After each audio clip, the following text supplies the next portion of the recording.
Target pajak bumi bangunan Kabupaten Pati meningkat 2,5 miliar rupiah. Meski begitu, 4 desa di Kabupaten Pati belum melunasi pembayaran PBB. Pelaku pembunuhan pemuda yang ditemukan tewas di selokan diringkus polisi. Motif pembunuhan diduga adalah masalah asmara. Seorang balita di Batang, Jawa Tengah tewas lantaran terperosok ke dalam sumur di rumahnya sendiri. Selamat sore pemirsa, bersama saya Amanda Soraya, inilah Jateng hari ini. Jajaran Reskrim Polres Kendal, Jawa Tengah meringkus pelaku pembunuhan yang mayatnya ditenggelamkan di selokan Kelurahan Balok, Kota Kendal. Tersangka ditangkap tim Resmob Jalan Raya tanpa perlawanan. Polisi masih mendalami motif pelaku tega membunuh dan menenggelamkan ke selokan. Beginilah detik-detik penangkapan M. Muskafulumuddin, warga Wonosari, Patebon, Kendal, Jawa Tengah saat mengendarai sepeda motor. Polisi yang melakukan pencarian ke rumah tersangka Senin dini hari awalnya tidak menemukan karena sudah keluar rumah. Saat menyisir sekitar rumah pelaku, tim Resmo Polres Kendal membuntuti tersangka dan melakukan penangkapan. Tidak ada perlawanan dari pelaku dan langsung diringkus polisi untuk dibawa ke Mapolres Kendal. Dipimpin Kasat Reskrim Polres Kendal AKP Daniel A. Tambunan, tersangka mengakui perbuatannya. Tersangka kemudian digelandang ke Mapolres Kendal beserta barang bukti sepeda motor yang digunakan saat membunuh korban Imam Ali Murtado di Jalan Raya Biru, Balok, Kendal. Kapolres Kendal AKBP Yuniar Arifianto membenarkan pelaku ditangkap berdasarkan keterangan saksi. Dikatakan Kapolres, penangkapan tersangka dilakukan kurang dari 24 jam setelah melakukan aksinya. Meski minim barang bukti dan keterangan saksi yang minim, namun pelaku dapat ditangkap tanpa perlawanan. Alhamdulillah, jajaran Satreskrim Polres Kendal telah mengamankan yang diduga pelaku tindak pidana pembunuhan yang ditemukan korban mayat ini di selokan. Selama 1 kali 24 jam, kami bentuk tim sus dan berhasil menangkap yang diduga pelaku. Kapolres Kendal AKBP Yuniar Arifianto menjelaskan motif tersangka melakukan pembunuhan adalah cemburu dan terlibat cinta segitiga antara korban dan pacar korban. Dikatakan motif sementara ada masalah asmara, namun polisi akan menelusuri lagi dengan memeriksa saksi lain yaitu teman wanita korban. Dan motifnya yaitu asmara dan cemburuan. Korban dan pelaku satu pekerjaan, sama-sama bekerja di salah satu pabrik di wilayah Kendal, dan itu kami kenakan pasal 338 dengan ancaman hukuman maksimal 15 tahun penjara. Saat gelar perkara di Mapolres Kendal, Jawa Tengah Senin sore, tersangka M. Muskafulumuddin mengaku emosi lantaran korban menuduh merebut pacarnya. Dalam perkelahian tersebut, tersangka memukul korban serta mencekiknya sambil menenggelamkan ke selokan. Dikatakan pacar korban sering curhat ke pelaku karena memang akrab di perusahaan tempat bekerja. Tersangka akan dijerat dengan pasal 338 KUHP tentang pembunuhan dengan ancaman 15 tahun penjara. Dari Kendal, Muhammad Arya, Lingkar TV, melaporkan.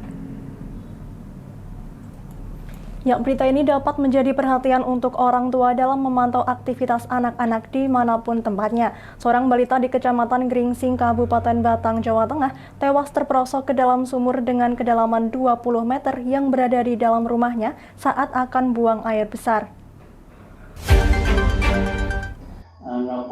Suasana duka nampak terasa saat prosesi pemakaman Muhammad Maulana Mustafa 5 tahun, putra dari pasangan Saifuddin 42 tahun dan Mar'ah Solikhatun 37 tahun, warga Segan RT 2 RW 5 Desa Sawangan, Kecamatan Gringsing.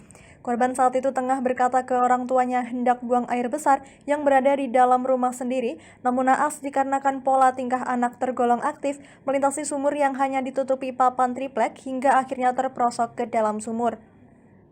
Hasil keterangan yang dihimpun, Kepala Desa Sawang Ali Hafidz mengatakan awal kejadian saat itu korban yang masih duduk di bangku sekolah taman kanak-kanak bersama orang tuanya di rumah ingin buang air besar, namun saat melintasi sumur yang sudah ditutup dengan papan triplek, naas tutup sumur tersebut jebol, mengakibatkan Mustafa yang terbilang anak yang sangat aktif terjebur ke dalam sumur hingga akhirnya meninggal dunia.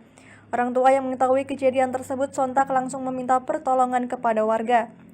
Kedalaman air yang diperkirakan mencapai 4 meter serta terbentur batu mengakibatkan korban tewas di lokasi kejadian. 9 mili kurang lebih. Jadi akibatnya tripod tersebut ambles dan dia jatuh ke bawah terbentur batu kepalanya itu.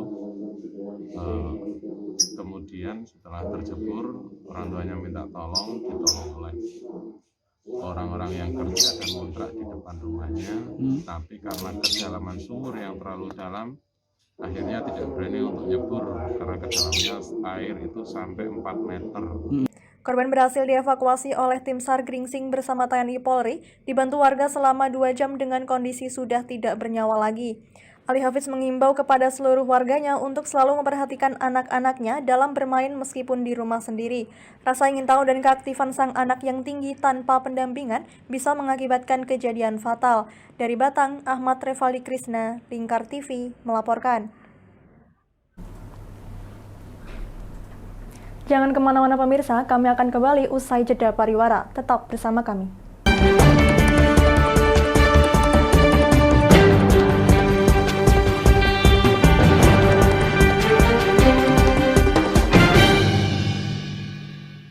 Sudah lama kita belajar dari rumah, tidak bertemu teman-teman semua. Biasanya kita belajar bersama, penuh dengan suasana riang. Dengan teman-teman semua yang selalu di hati. Kini tiba saatnya belajar tatap muka, terbatas dan juga aman. Atas izin orang tua kita bertemu lagi, ingatlah hari ini. Etika baku bersih, cek suhu jangan lupa, cuci tangan dahulu, jaga jarak selalu, pakai maskermu. Kombinasi pembelajaran berkualitas yang aman juga nyaman bikin orang tua makin tenang. Untuk Papa. Surprise. Makasih sayang. Seneng banget.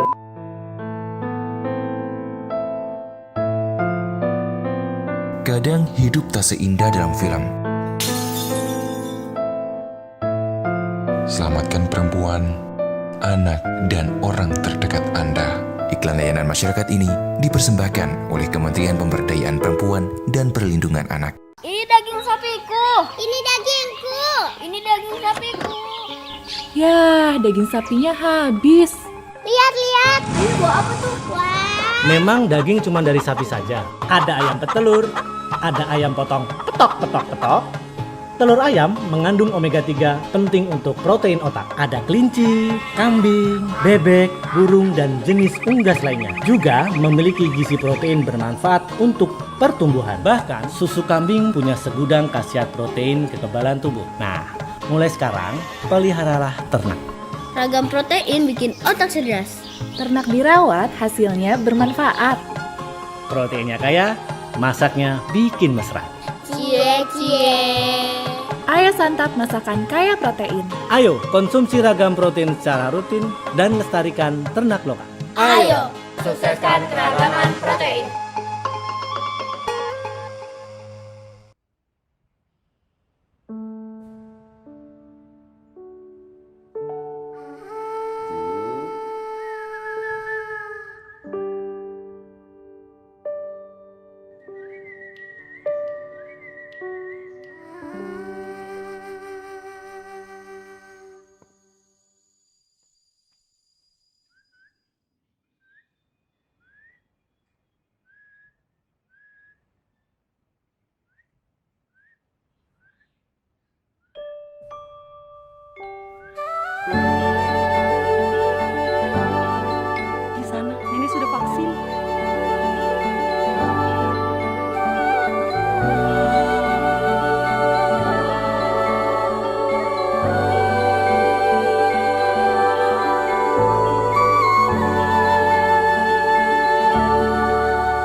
Ratusan relawan di Kota Tegal, Jawa Tengah mendeklarasikan dukungan kepada Anies Rashid Baswedan menjadi calon presiden 2024. Koordinator Relawan Aliansi Nasional Indonesia Sejahtera atau Anies menargetkan relawan Anies segera terbentuk di 75% provinsi dan kabupaten kota. Meski waktu pemilihan umum dan pilpres belum resmi ditetapkan pemerintah, namun gelombang dukungan calon presiden terus berlangsung di sejumlah daerah. Di Kota Tegal, ratusan relawan pendukung yang tergabung dalam Aliansi Nasional Indonesia Sejahtera atau Anies mendeklarasikan Gubernur DKI Anies Rashid Baswedan sebagai calon presiden 2024. Koordinator Presidium Anies Laude Basir mengatakan, deklarasi relawan Anies untuk calon presiden ini bertujuan untuk menghimpun suara-suara yang muncul di masyarakat yang mempunyai keinginan yang sama. Selanjutnya, relawan yang telah dikukuhkan di tingkat kabupaten kota akan bergerak untuk membentuk relawan di tingkat kecamatan dan kelurahan. Tujuan deklarasi apa ya tadi saya sudah sampaikan ya, satu udah mengaktifasi, kedua ya kami mensolidkan pada relawan, meyakinkan pada relawan, menyampaikan para relawan bahwa sebagai relawan masyarakat punya keinginan, ya, punya maksud, punya tujuan untuk mendukung calon yang diinginkan. Pihaknya telah berkeliling mengukuhkan relawan Anies di sejumlah daerah, yakni di Kabupaten Brebes, Kota Tegal, dan Kabupaten Tegal. Pihaknya menargetkan 3/4 kabupaten kota dan seluruh provinsi di Indonesia sudah terbentuk kepengurusan relawan Anies. Dari Tegal, Gus Fadilah, Lingkar TV, melaporkan. Meski sudah maksimal pada tahun 2021, pembayaran PBB di Kabupaten Pati menyisakan 4 desa yang belum melunasi pembayaran pajak bumi dan bangunan. 4 desa tersebut berada di Kecamatan Margorjo. Pembayaran pajak bumi dan bangunan di Kabupaten Pati dikatakan sudah cukup maksimal pada tahun 2021. Hal tersebut diungkapkan oleh Kepala BPKAD Kabupaten Pati, Sukardi, saat ditemui di Pendopo Kabupaten Pati tempo hari. Kepala BPKAD Sukardi menjelaskan terdapat 4 desa di Kecamatan Margorjo yang hingga saat ini belum melunasi pembayaran PBB, namun ia menegaskan bahwa pembayaran PBB di Kabupaten Pati sudah termasuk maksimal. Kepala BPKAD Sukardi menambahkan bahwa saat ini presentase realisasi pajak di Kabupaten Pati masuk di angka 106%. Ia juga mengungkapkan dari 21 kecamatan di Kabupaten Pati, hanya 1 kecamatan yang belum 100% melunasi PBB. Sampaikan dari 21 kecamatan itu yang 20 kecamatan sudah lunas, tinggal 1 kecamatan Kecamatan Margorjo itu juga tinggal 4 desa. Jadi hari ini sebenarnya ada 6 desa, yang 2 desa di Kecamatan Pati sudah lunas, tinggal 4 desa itu di Kecamatan Margorjo. Untuk realisasi sudah 100%. Kemudian untuk Margorjo itu 96 dari persentase, karena masih ada 4 desa yang belum lunas. Dibanding tahun lalu meningkat Pak ya? Ya, ini meningkat. Juga target juga meningkat. Tahun lalu masih di 20 miliar, sekarang 21 deh. 22,5 ya, 22,5. Makanya nih tadi kita sampaikan juga sekaligus sosialisasi untuk di tahun 2022 ini kelanjutan dari 2021, kan tadi dari 20 ke 21,5, nanti 22,5, nanti di 2022 kita menjadi 28. Sukardi menyebut pada tahun ini pelunasan PBB di Kabupaten Pati dapat dikatakan meningkat, sedangkan pada capaian target menurut Sukardi ada peningkatan dibanding tahun sebelumnya. Sukardi menjelaskan bahwa terdapat peningkatan dari sebelumnya di angka 20 miliar rupiah menjadi 22,5 miliar rupiah. Sukardi juga menambahkan yang juga sebagai sosialisasi kepada masyarakat bahwa pada tahun 2022 nilai PBB akan naik sebagai pertimbangan atas rekomendasi dari KPK karena Kabupaten Pati sudah sejak lama belum menaikkan nilai PBB. Dari Pati, Fajar Mukti, Lingkar TV, melaporkan. Jangan kemana-mana pemirsa, tetap bersama kami di Jateng hari ini.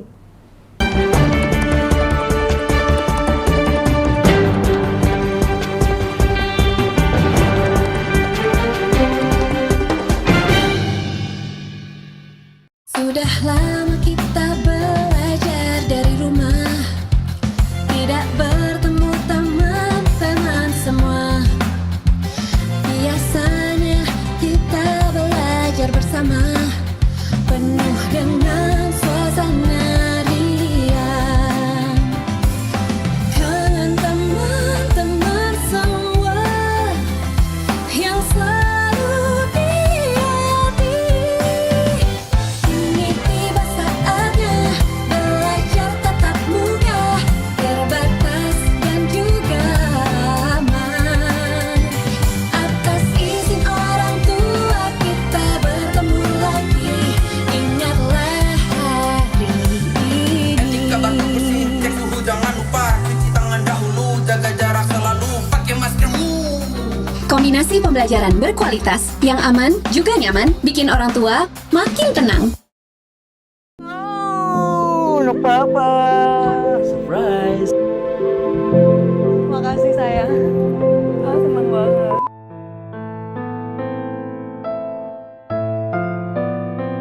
Kadang hidup tak seindah dalam film.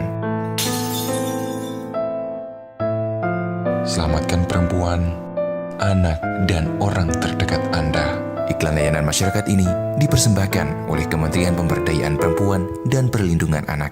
Ini daging sapiku. Ini dagingku. Ini daging sapiku. Yah, daging sapinya habis. Lihat. Ini buah apa tuh? Wah. Memang daging cuma dari sapi saja. Ada ayam petelur, ada ayam potong petok. Telur ayam mengandung omega 3 penting untuk protein otak. Ada kelinci, kambing, bebek, burung, dan jenis unggas lainnya. Juga memiliki gizi protein bermanfaat untuk pertumbuhan. Bahkan susu kambing punya segudang khasiat protein kekebalan tubuh. Nah, mulai sekarang peliharalah ternak. Ragam protein bikin otak cerdas. Ternak dirawat, hasilnya bermanfaat. Proteinnya kaya, masaknya bikin mesra. Cie. Ayo santap masakan kaya protein. Ayo konsumsi ragam protein secara rutin dan lestarikan ternak lokal. Ayo, sukseskan keragaman protein.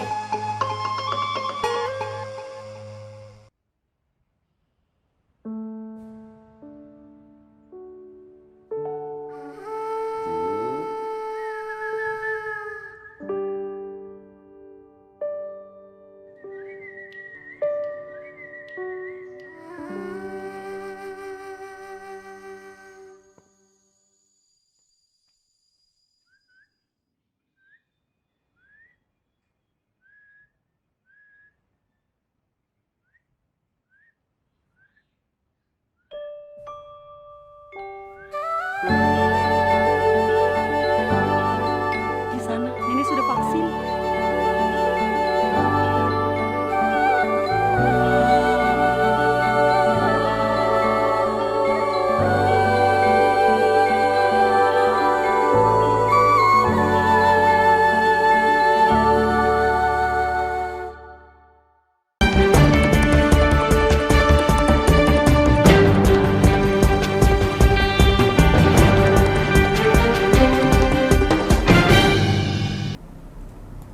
Ormas Mantra mengecek kondisi terkini perkembangan pembangunan alun-alun Timur Pati pada Selasa pagi. Ormas Mantra merasa kecewa dengan jeleknya kondisi alun-alun Timur Pati dan tidak dapat ditemuinya pihak terkait.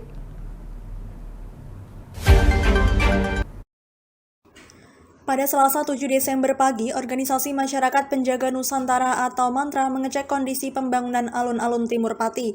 Kedatangan ini sebagai wujud komitmen Mantra menjalankan fungsi sosial kontrol untuk kebijakan pemerintah.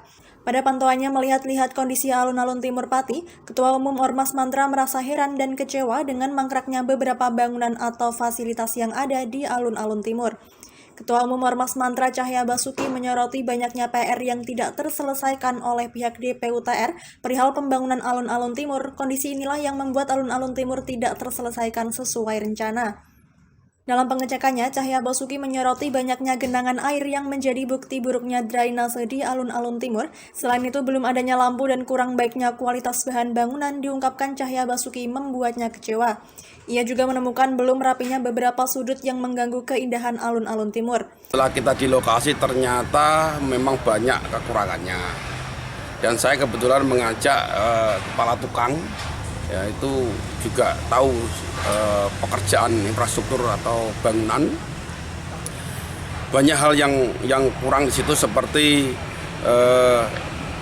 taman nggak jelas, jalan banyak yang nggak jadi, pavingnya numpuk, terus pasirnya juga tadi dicek nggak pakai pasir cepu. Biasanya proyek-proyek gede itu pasirnya biasanya pasir cepu, nggak tahu nanti rapnya pakai apa ya. Terus terkesan juga nggak ada sumur resapan, jadi menggenang air di situ. Padahal itu potensinya akan ramai di situ nanti. Bayangkan kalau perkiraan itu PKL-nya 360-an, nah ini kan ramai di situ. Nah kalau nggak ada resapan ataupun pasirnya aja asal-asalan, itu nanti juga akan menggelombang pavingnya. Nah, terus tadi dilihat juga pondasi juga campuran semennya juga menurut tukang kurang pantas lah untuk bangunan sehebat itu ya. Terus lampu belum ada, tadi cuman baru fittingan kabel. Ini perlu disampaikan juga, mungkin mudah-mudahan Dinas Kesehatan dengar, karena musim hujan di situ menggenang air banyak sekali. Potensi untuk nyamuk, demam berdarah dan malaria. Kekecewaan Ketua Umum Mantra Cahya Basuki bertambah ketika pihaknya mendatangi kantor DPUTR Pati. Cahya Basuki mengungkapkan bahwa pihaknya tidak dapat bertemu dengan Kepala Dinas DPUTR maupun pejabat berwenang yang lain. Ia mengungkapkan bahwa sebagai ormas yang menjalankan fungsi kontrol sosial, maka pihaknya akan kembali mendatangi kantor DPUTR pada lain hari untuk menanyakan dan menyampaikan temuannya terkait kondisi alun-alun timur. Sekarang ada di DPU. Saya temuin Pak Bayu sebagai resepsionis atau juga menyambung ajudan Pak Faisal, nggak ada di tempat. Kita tanya agenda apa di luar, nggak tahu. Nah, terus kita diarahkan ketemu sama Pak Arif, nggak ada di tempat juga. Mbak Yeti juga saya tanya, nggak tahu juga, nggak ada yang bisa membantu kami. Ya udah, kembali lagi kita kecewa hari ini, tapi tetap besok kita datangi terus sebagai komitmen kita sebagai ormas yang melakukan fungsinya sosial kontrolnya ya. Saat dikonfirmasi terpisah melalui pesan singkat, Kabid Cipta Karya Arif Wahyudi menjelaskan bahwa ketiadaan drainase disebabkan karena terbatasnya anggaran karena recofusing. Cahya Basuki berharap pembangunan alun-alun timur yang sejatinya diperuntukkan untuk pedagang kaki lima dapat segera dirampungkan dan segera bisa dipakai masyarakat untuk berjualan. Ia juga menambahkan bahwa pihaknya terus mengawal pembangunan alun-alun timur sampai bisa ditempati untuk berjualan para pedagang kaki lima. Dari Pati, Fajar Mukti, Lingkar TV, melaporkan. Pemerintah Provinsi Jawa Tengah mengirimkan tim relawan ke lokasi bencana erupsi Gunung Semeru di Lumajang, Jawa Timur. Bersama bantuan logistik, para relawan diberangkatkan untuk membantu para korban yang terdampak di penampungan sementara. Pemerintah Provinsi Jawa Tengah melakukan tanggap bencana letusan Gunung Semeru dengan mengirimkan relawan dan bantuan logistik kepada warga yang terdampak bencana di Lumajang, Jawa Timur. Pelepasan operasi kemanusiaan dilakukan oleh Gubernur Jawa Tengah Ganjar Pranowo di halaman kantor Gubernur pada Senin siang. Tim relawan terdiri dari 50 personil dari berbagai wilayah di Jawa Tengah, merupakan tim rescue tahap pertama. Mereka akan membantu para korban erupsi Gunung Semeru selama 6 hari ke depan hingga 12 Desember. Sesampainya di lokasi, para relawan ini nantinya akan berkoordinasi dengan tim penanggulangan bencana setempat. Jadi nanti terkait dengan distribusi relawan, kita ada des relawan di sana ya, di mana yang perlu disupport nanti kita tergantung dari des relawan yang ada di posko di Lumajang. Berapa relawan Pak? 50. Unsurnya apa aja? Ada dari PMI, dari Pramuka, dari NDNC, dari Tagana, dari LTPI NU, dari Sarga, dari BPBD, terus dari MDNC, dari Forum Zakat. Guna membantu pemulihan para korban erupsi Gunung Semeru, pemerintah Provinsi Jawa Tengah akan berupaya memberikan bantuan secara bertahap. Karena masih dalam kondisi pandemi, Gubernur Jawa Tengah Ganjar Pranowo berpesan kepada para relawan untuk selalu menjaga kesehatan.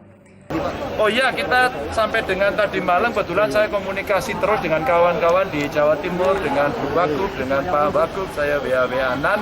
Mereka semuanya lagi bekerja memang di lapangan. Saya komunikasi dengan kades-kades, juga tadi dikasih peta ya, peta kebutuhan-kebutuhan apa yang ada dan jalur-jalur yang bisa dimasuki atau barangkali perlu bantuan untuk bisa dimasuki. Sehingga yang di posko Lumajang cukup penuh. Ada beberapa desa terisolir yang kemarin disampaikan pada saya, Pak Ganjar, kalau ada bantuan tolong masuknya lewat Malang. Pemberian bantuan logistik bagi para korban erupsi Gunung Semeru, pemerintah Jawa Tengah mengirimkan sejumlah kebutuhan, diantaranya makanan, kebutuhan untuk anak-anak dan perempuan, serta tempat tidur. Diharapkan dengan bantuan mencapai 904 juta rupiah dari berbagai pihak, dapat membantu masyarakat yang terkena dampak erupsi Gunung Semeru. Dari Semarang, Henufan, Lingkar TV, melaporkan. Ya, berita tadi sekaligus menutup perjumpaan kita kali ini. Terus saksikan Jateng hari ini setiap pukul 17 waktu Indonesia Barat hanya di Lingkar TV. Akhirnya saya Amanda Soraya mewakili seluruh kerabat kerja yang bertugas pamit dari hadapan Anda. Terima kasih dan sampai jumpa.